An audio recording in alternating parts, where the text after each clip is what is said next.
అందరికీ నమస్కారం అండి. తెలంగాణ రాష్ట్ర వ్యాప్తంగా ఉన్నటువంటి రైతులకు ముఖ్యంగా రైతు భరోసా పంట పెట్టుబడి సాయం ఇటీవల కాలంలో రాష్ట్ర ప్రభుత్వం అనేది జమ చేసింది. అయితే వానాకాలం పంట పెట్టుబడి సొమ్ము అదేవిధంగా యాసంగి సంబంధించి ప్రభుత్వం విడతల వారీగా రిలీజ్ చేయడం జరిగింది.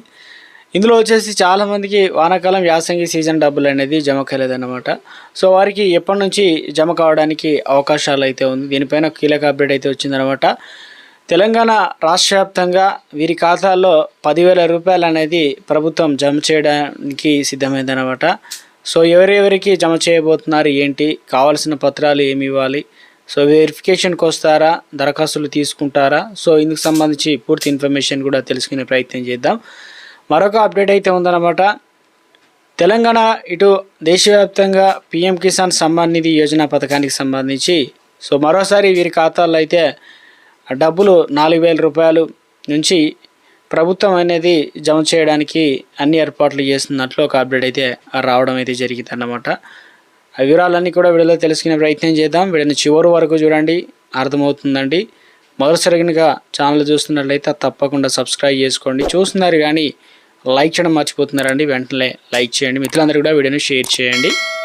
రైతులకు సంబంధించి చిన్న అప్డేట్ అయితే వచ్చిందండి. ఇక్కడ చూసుకోవచ్చండి, మనకు సాదా బైనామాలకు సంబంధించి గ్రీన్ సిగ్నల్ అండి. సో ఇక అసైన్ భూముల పరిష్కారానికి లబ్ధిదారులకు ఎదురు చూపులు. ఇక రెవెన్యూ సదస్సులో 30,000 పై చిలుకులు దరఖాస్తులు అయితే చేసుకోవడం జరిగింది. సాదా బైనామాలకు సంబంధించి భూముల క్రమబద్ధీకరణ కెట్టకేలకు గ్రీన్ సిగ్నల్ అయితే లభించింది. హైకోర్టు ఉత్తర్వులతో ఈ అంశంపైన మళ్ళీ ఆశలు చిగురిస్తున్నాయి. కాంగ్రెస్ సర్కారు సాదా బైనామాలో భూములను మళ్ళీ కూడా రెగ్యులేషన్ చేయబోతున్నారన్నమాట. హైకోర్టు ఇచ్చినటువంటి స్టే కారణంగా ఆ ప్రక్రియకు బ్రేక్ పడిందనమాట. అయితే గతంలో ఇచ్చినటువంటి స్టేను సవరిస్తూ ఇటీవల హైకోర్టు ప్రభుత్వానికి అయితే గ్రీన్ సిగ్నల్ ఇవ్వడంతో మళ్ళీ ఆ ప్రక్రియ కొనసాగనుంది. ఇక బీఆర్ఎస్ ప్రభుత్వం అట్టహాసంగా ప్రారంభించింది. సో మొత్తం మీద ధరణి పోర్టల్ ఉంటే ఇప్పుడు ప్రస్తుతం భూభారత్ అయితే తీసుకురావడం జరిగింది. ఇక ప్రభుత్వం కొత్త ఆర్బర్ చట్టం 2025 భూభారత్ చట్టాన్ని తీసుకురావడం జరిగిందనమాట. సదస్సులు ఇవన్నీ కూడా నిర్వహిస్తున్నారన్నమాట. రాష్ట్ర వ్యాప్తంగా ముఖ్యంగా చూసుకున్నట్లయితే రైతులు ఎదుర్కొంటున్న సమస్యలో సాదా బైనామా ఒకటి. గతంలో గ్రామాల్లో చాలామంది రైతులు రెవెన్యూ స్టాంప్ పేపర్లు, తెల్ల కాగితాలపై భూములు క్రయ విక్రయాలు జరిపేవారు. ఈ విధానం వల్ల భూములపైన హక్కు సంపూర్ణంగా లభించేది కాదు. ఇక ఈ విషయంపై దృష్టి సాధించిన ప్రభుత్వం సాదా బైనామాల సమస్యలకు పరిష్కారం దిశగా అడుగులు వేసిందనమాట. సో ఇందుకు సంబంధించి కాంగ్రెస్ ప్రభుత్వం మంత్రి పొంగులేటి శ్రీనివాసరెడ్డి గుడ్ను చెప్పే ప్రయత్నం అయితే జరిగిందండి. సో ఇప్పటివరకు దరఖాస్తు చేసుకున్న వారికి ఎవరైతే అర్హులు ఉన్నారో వారికి భూమికి సంబంధించి అమ్మకాలు కొనుగోలు చేసే విధంగా పట్టాలు, దాంతోపాటు సరిహద్దులు ఏదైతే ఉందో సర్వేలకు ఇప్పటికే ట్రైనింగ్ ఇవన్నీ కూడా కంప్లీట్ చేశారు. త్వరలోనే ఇవన్నీ కూడా మోక్షం అయితే లభించబోతున్నట్లు ఒక అప్డేట్ అయితే రావడం అయితే జరిగిందండి. తెలంగాణ రాష్ట్ర వ్యాప్తంగా మరొక అప్డేట్ చూసుకున్నట్లయితే రైతులకు సంబంధించి పంట పెట్టుబడి సాయం సంబంధించి ప్రభుత్వం రైతు భరోసా సొమ్ము అనేది ప్రభుత్వం 9 రోజుల్లోనే 9,000 కోట్ల రూపాయలు జమ చేయడం జరిగింది. గత ప్రభుత్వం ఎకరానికి 5,000 రూపాయలు జమ చేస్తే కాంగ్రెస్ ప్రభుత్వం అధికారంలోకి వచ్చిన తర్వాత రైతు భరోసా జనవరి 26 తారీఖుని పథకాన్ని ప్రారంభించి మళ్ళీ జూన్లో రెండో విడత డబ్బులు ఇలా జమ చేయడం జరిగింది. ఇక మొత్తానికి 9 రోజుల్లోనే 9,000 కోట్ల రూపాయలు అనేది రైతుల ఖాతాలో జమ చేశారు. అది కూడా ఇక మొత్తానికి అంటే 1 ఎకరం 2 ఎకరాలు ఇలా విడతల వారీగా 3 ఎకరాల నుంచి 4 ఎకరాలు ఇలా గత ప్రభుత్వం కంటే ఈ ప్రభుత్వంలో మొత్తానికి డిఫరెంట్ విధానంతో కొనసాగించి ఎట్టి పరిస్థితుల్లోనూ రైతు భరోసా 9 రోజుల్లోనే అనుకున్న విధంగా రైతులకు మేలు చేశామని.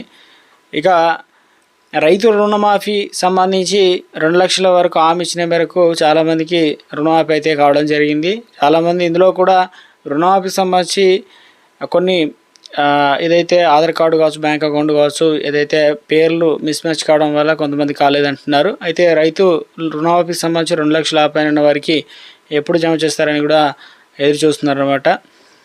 తెలంగాణ రాష్ట్ర వ్యాప్తంగా రైతులకు రైతు భరోసా ఇవ్వడం జరిగింది. అందులో కూడా కొంతమందికి రాలేదన్నమాట.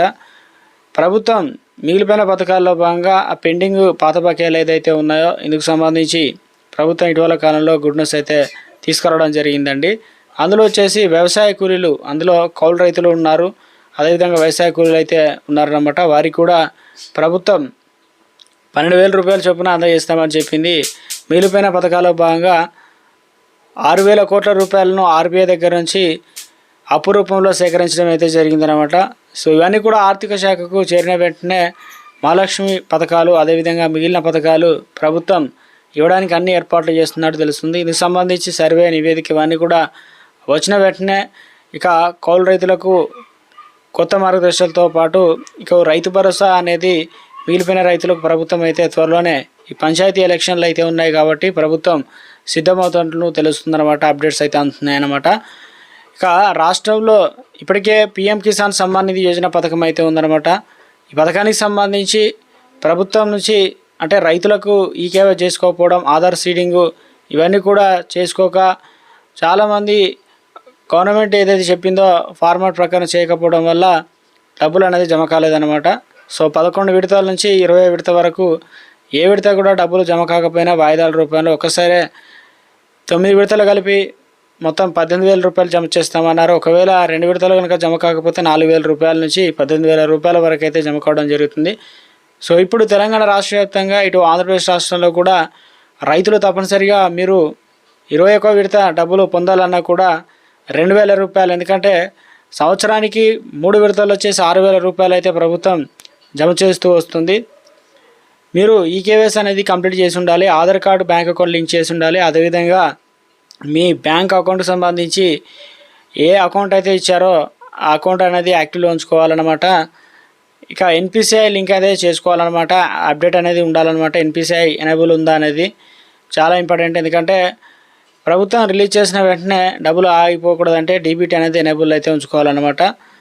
ఇక తెలంగాణ రాష్ట్ర వ్యాప్తంగా మరో గుడ్ న్యూస్ అంది. ఇక ప్రభుత్వం ఇప్పటికే వరద నష్టాల కారణంగా కుటుంబాలు ఎవరైతే మరణించారో కుటుంబానికి సంబంధించి నష్టపరిహారం కింద వారికి 5 లక్షల రూపాయలు, పశువులు కావచ్చు ఇతర ఎటువంటివి కూడా కోల్పోయిన వారికి కూడా నష్టపరిహారం, గొర్రెలు కావచ్చు అదేవిధంగా మేకలు ఇటువంటి వాటికి 5,000 రూపాయలు నష్టపరిహారం అయితే ప్రభుత్వం అందజేస్తామని చెప్పింది.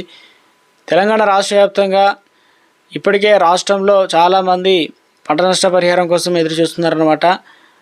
చాలా చోట్ల దాదాపు 2 లక్షల ఎకరాల పైగా నష్టం జరిగినట్లు నివేదికలు అయితే అందుతున్నాయి. దీనిపైన సమగ్ర నివేదిక అధికారులను తొందరలోనే రెడీ చేసి ఇవ్వాలని చెప్పేసి ఆదేశాలు అయితే జారీ చేసిన వేళ ప్రభుత్వం ఇందుకు సంబంధించి నిధులు ప్రతి ఎకరానికి కూడా 10,000 రూపాయలు అనేది జమ చేయడానికి అన్ని ఏర్పాట్లు చేస్తున్నట్లు అప్డేట్స్ అయితే వస్తున్నాయన్నమాట.